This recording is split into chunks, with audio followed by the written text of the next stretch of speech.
Welcome back everyone. In this video, we're going to be checking out how we can complete both of the encounter quests for the Witherwilds region. The first of the encounters we're going to look at is the one here called Scammer Victims. If we go to the top of this hill at the location we're showing you right here in the gameplay, just above the clinic, we'll see an NPC standing by a chest. If we speak to this NPC and mention interest in joining the Well of Heaven, he'll pretty much say to us that we first need to obtain 3 ill-gotten goods. There's a high chance you've already obtained these if you've been playing for a while, but just in case you haven't, all you need to do is go to the honest merchant down here in the Harvestful Village and buy as many bottles of wine as you can. Quick side note, if this merchant isn't here, it's because you haven't advanced the main story past chapter 1. In that case, this merchant can be found in the Blissful Retreat by the big tree instead. Anyway, the reason we're buying wine is that if you notice, every time you drink one of these bottles of wine, you'll see on the left-hand side you sometimes get an item. Most of the time, it'll simply say, better luck next time. Occasionally, you get a free bottle of wine, but if we're lucky, eventually we should be getting a few of these black market good boxes. These are what we're looking for. So keep on drinking wine until you've obtained 3 of these black market goods. Once you do have at least 3 of these black market goods, simply go into your bag and open all 3, and you'll see you get ill-gotten silver, ill-gotten jewelry, ill-gotten anything will count. As long as you have 3 ill-gotten goods, it's enough. Now, depending on how much you had to drink to obtain these 3 boxes, you may need to go to the clinic to cure the alcohol poisoning. Now, even after obtaining all 3 of these ill-gotten goods, if you return back and speak with the same NPC, you will notice that the conversation still may not advance much. The reason for this is because there's a second requirement that's needed before we can start this encounter. What we need to do is head down to the tavern in the Harvestful Village and speak with this NPC right here by the table. This will start a side quest where we're supposedly attempting to join the Well of Heaven. By the time you reach the end of this mini quest, you'll notice that they're not actually from the Well of Heaven, they're from the 9 Mortal Ways, trying to scam you into joining their sect instead. At the end of the quest, it doesn't actually matter if you decide to agree and join the 9 Mortal Ways or defy them and actually fight them. I've done it with both options and I've still been able to do the encounter afterwards. So after you've done both of these requirements, you're going to pass 2 in-game full days, and then you're going to fast travel to the clinic. Then from the clinic, simply jump up the rocks behind the building, and then take the pathway up to the NPC again. Now, somewhere along this pathway, just before arriving at the top of the hill, you will see the encounter pop up on the screen. And I'm sure many of you, even after doing all of this encounter still isn't triggering. There's a few things we need to make sure of. Go into your encounter list and make sure you don't have more than 1 encounter already started in progress or to be accepted. This game seems to have a pretty strict limit of only being able to have 2 encounter quests actually currently active at a time. So go ahead and either finish your other encounters or simply give up on them to get rid of them from the list to make sure it's clear. After clearing your encounter list, try fast traveling back to the clinic and then walking up the hill again and see if it triggers this time. If it still isn't triggering, still don't panic. This actually happened to me also in one of my playthroughs. Simply go and do other things for about 10 minutes, maybe 15, as sometimes there seems to be a real life cooldown if you do mess up some of the requirements. Like, it won't let you just refresh the area instantly. So go and do other things for maybe 10 minutes, 15 minutes tops. After those 10, 15 minutes in real life time have passed, try doing the same thing, fast travel to the clinic and walk up the hill, and hopefully this should finally trigger the first of the encounters. Now, all of this has simply been on how to trigger the Scammer Victims encounter. Now let's check out what we actually have to do to complete this encounter. First of all, simply head to the next quest mark, which will be another NPC nearby.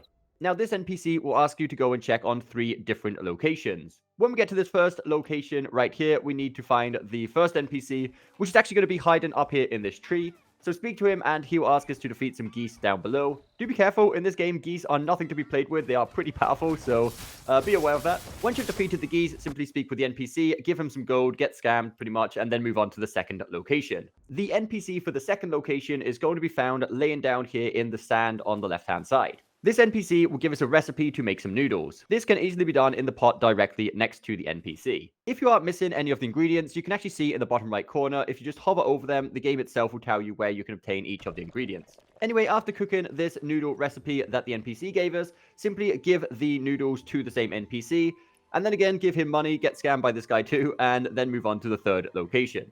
This third NPC will be trapped behind a rock wall. First, approach the rock wall and speak with the NPC the other side. This will spawn some explosive barrels on the right-hand side here.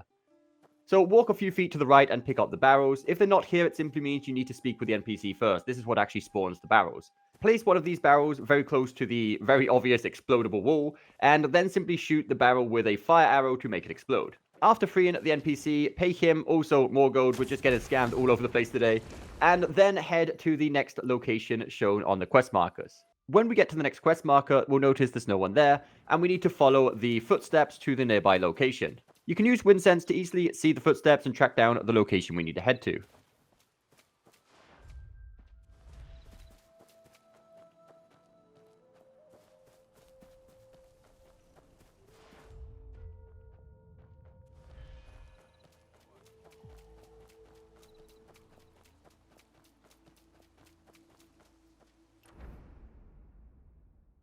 When we get to this location right here that you're seeing in the gameplay, approach the group of NPCs and eavesdrop on them.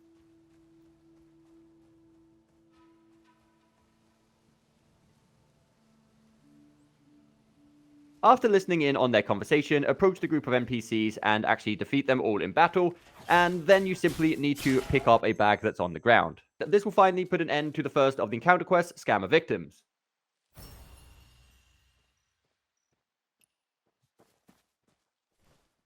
It is now time to move on to the second encounter quest called A Dog's Life by Choice. This one is most likely the reason most of you are here, as it has quite a few requirements to start. The first requirement to start this encounter is to actually obtain the Lion's Roar Mystic skill. To do this, all we need to do is ring 4 specific bells all around the world. The first one is going to be down here at the General Shrine, just to the left in the main courtyard of the shrine. We press the R2 button to activate the bell.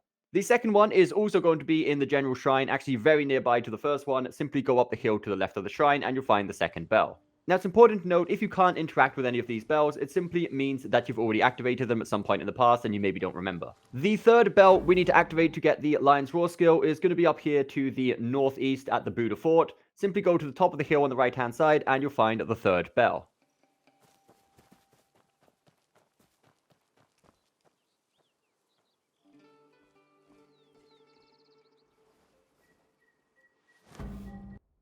The fourth bell is actually found in the Witherwilds itself. Simply go down here to the southeast side of the hills, and amongst these buildings, you'll find the fourth and final bell. As soon as you unlock the Lion's Roar skill, you'll actually start a different encounter, but that's not the one we're doing right now. That's in a different region altogether. The second requirement is we actually need to unlock the Healer profession. To do this, it's very simple. All we need to do is go to the northwest of Mercy Heart Town, and here where the roads cross, you'll notice there's an NPC on the ground and another one standing next to him. Complete a very short and easy mini side quest here and you unlock the Healer profession. The third and final requirement to start this encounter is actually going to be that we need to have transformed into a dog at least once. If you have no idea what we're talking about, don't worry, that's exactly what we're going to be showing you here in this video. All we need to do is head to the Blissful Retreat. If you have not yet progressed past the first chapter in the main story, the bowl we need to drink from here is right here where we're showing you in the gameplay. Simply drink from the bowl by these 3 dogs and you'll transform into a dog. This will actually get you a trophy as well. And that's the third requirement. Once you're transformed into the dog, you can simply walk away, transform back into a human, and that will be enough. Now at this stage, most of you have probably already advanced past the first chapter of the game. Therefore, the Blissful Retreat will be destroyed and this bowl will no longer be here. But don't worry, this isn't actually missable. To do this, if you are past chapter 1, all you need to do is interact with this sword here on the right-hand side of the tower in the Blissful Retreat, and this will take you to the Dreamscape. If it's the first time doing this, you'll need to do a bit of a side quest first, but once you have done that here in the Dreamscape, all you need to do is go to this location we are showing you right here in the gameplay again, and here is where we can find the 3 dogs with the bowl we need to drink from to transform into a dog. So now we've finally got all 3 of the requirements that we need to start this encounter. What we need to do is head down here to the Riverside Station, fast travel point, and then simply walk along the road to the southeast from here. Even when walking down this road, if you don't see encounter pop up on the screen, don't worry, as for me this one never actually came up on the screen. I didn't notice it even existed until I went into my encounter list and see that I already had it started since I drank from the dog bowl. So if you have done all 3 of the requirements we just mentioned and this encounter still doesn't pop up, actually go into your encounter quest list and see if it's already there. On the other side, if you do go into encounter list and it's not there and you have done everything, make sure you cancel or complete any other encounters you have to make sure your encounter quest list isn't full. Anyway, for this quest, all we need to do is speak with the NPC marked and then use the diagnosis by using the Healer profession with the R3 button on the guy that thinks it's a dog. This will start the minigame of us trying to heal his madness, but it's too strong and we'll lose this minigame every time. Then simply speak with this NPC and follow along the quest markers. The rest of this side quest is very easy and straightforward. The only hard part was really unlocking this encounter. Honestly, most of you can probably just click away now and not really need the rest of this video. I will leave the rest of the quest in the gameplay here in the background in case you guys do want to follow along. But I hope you did find this video helpful, guys. If you did, don't forget the thumbs up button, subscribe for more content coming very soon, and we'll see you next time.